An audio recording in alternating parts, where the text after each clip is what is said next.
د شهید د پاکي وینې ایکی سواس کی تطاهره د شهید د پاکي وینې ایکی سوات کی تطاهره دنیا د بادشاهانو لالو گوار نه ور سمیږي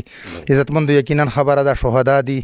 موږ ورونه ولله امر د دو په غم چې برابر شریک یو امارت کمیونټي आवाज د خصوصي اهتمام عزتمندو موږ به شاسان خیل کلی ته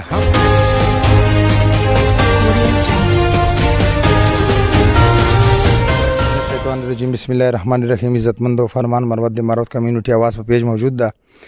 عزتمندو نن به موږ خبرې کوو د شاسان یا شاسان خیل په حواله سره چې د موږ لکه مروت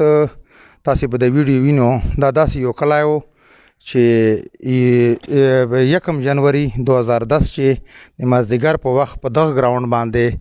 داسې یو زوردار دماکه وسله چې په هغه چې سلو نه باندې کسان شهیدان سلل او 150 کسان تقریبا اندازې مطابق دا زخمیان سلل او ډېرې خويندې مایندې بچي کونډې سللې بورې سللې او ډېر یو بد حال وو چې په دې حواله باندې مختلف پروګرامونه هم سلی دي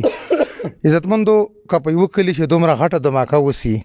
او دور خلکو نه دوه محرومي سي نو ډېر لوی بد حال ده تاسو دې دغه سړي خبره وایي مثال دومره خفناک هغه وسی دماکه وسی او ټول د یو کور نه لکه مثال 15 جنازې 6 جنازې چیږي سي نو تو وای صاحب چې دې کلی بچ فن پاتې سي وامر ویدلې عزتمندو دی په حواله سره موږ نن دارالعلوم محمدیه غوثیه معتمم مولانا سیف الله صاحب دامت برکاتو چې خصوصي اهتمام کړایو او شهدا د پاره درجات بلند کولو دعاګانې وغوښتلې عزتمندو یقینا ډېر د دوک او د افسوس مقام ده د دې خلکو روزګار په حواله سره کوم خبرې وکړو د دې بروج یو روزګار ده چې د غرنه راخلی تاسو دا خبرې ملایزه ډیر غربت ته او ډیر لکه مثال خشک غره سره پراته دي د موږ غر بالکل خشک ته او هغه خلکو روزګار دادي چې د خشک غره ته جی هغه کې ورته بروجه وای بروجه هغه کټای کوي هغه خوار غریب د پاره مفتوي هغه بروجر کټ کوي او بیا دالته په کلی چې را رہی هغه نه بون غشته سي هغه کټونه په پیری لاهور ته وري او ډیر خلک هغه نه مثال جاړو جوړي د صفائی په کوي کمر ملازم وکړي نو دی په حواله سره حکومت وخت د دې مشومانو په حال باندې رحم کوونه یا دې ته سره ریلیف ورکونه بالکل خاموشه ده او مطلب د لږ ډیر خو بیا کړي خو عزتمندو داسې نه کېږي چې سرنګ دوه ته سره ریلیف راغلای ده نو دې سره خو تاسو دا ویډیو باندې وینو چې دا مشومانو د دوه هوبو وړونو دا حال ده او د دو نور ریلیف ورکونو به څوک دو تر چګیری دالته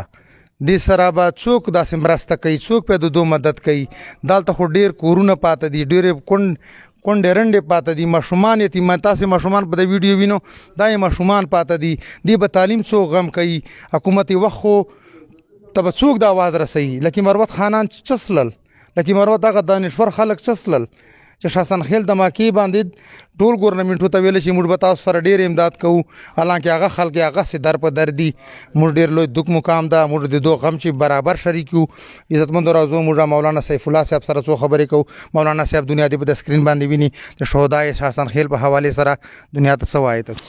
بس دا وایو چې مسلمان هغه د چل خلیل الله سره بل مسلمان محفوظ وي نو دغه ظالمانو له لاسه دا ګردی کلی ته ټیس او تکلیف ورسېدی یو کور چې شپږ راته ته جنازې اوچتې سلې الله دې دا شهدای کرام وبخشي او چې د کوم شاته پات اصل دغه ته دغه حکومت نه مردا درخواست او په خپل موږ وایو چې موږ ملکان او د خنانان چې لکه مروت چې چور دي چې هغه د پاره د روزګار اسباب پیدا کی چې د ماشومان به تعلیم نسی پاتا او چې بل مسلمان په کار باندې چې کوم سړی راځي الله ته هغه سړی ور خوښتا موږ پیدا کولو مقصد دا چې د بل مسلمان موږ فائدہ وګورو او فائدہ یې دا ده چې موږ د قوم پاره د خپل د پاره موږ ملکان موږ خانانان د لکی مروت د وډیره خلک داسې یو ریلیف پروګرام جوړ کی چې ایګه سره دغه خلکو بچو تعلیم مکمل سی الله د دغه خلکو باندې رحم او کرم وکړي چې د کوم خلک دا ظلم او د زیاتوب کوي الله دغه خلکو ته هدایت ور نصیب کړي عزتمندو د شهید د پاکي وینې کی سواس کی تطاهره د شهید د پاکې وینې ایکی سوات د طاهره دنیا د بادشاهانو لالو ګوار نه ور سمیږي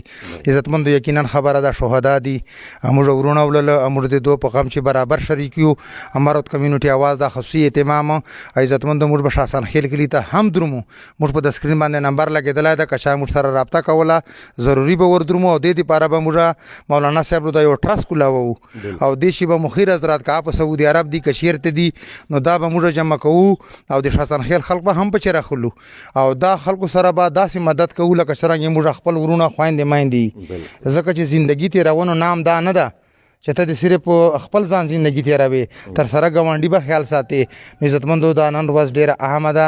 او ډیره مطلب ثانیه ولله موږ د مروت قوم لپاره پوره خیبر پختونخوا لپاره نو مروت خانانو ملکانو نوابانو نه موږ دا درخواست کوو چې د تاسو ودی او ارزي ودی دي او د دې قوم لپاره د اوبو بندوبسونه د روډو بندوبسونه او د هغه بندوبسونه وکړو اکه نو ولله ان شاء الله مارت کمیونټي आवाज به په خپل چاندې باندې ان شاء الله د خلکو سره مرسته کوي مدد به کوي داسې دانشور خلک بر سره عزتمندو مخته اشکر کو الله مو عزتمنو سوا ډیره مهربان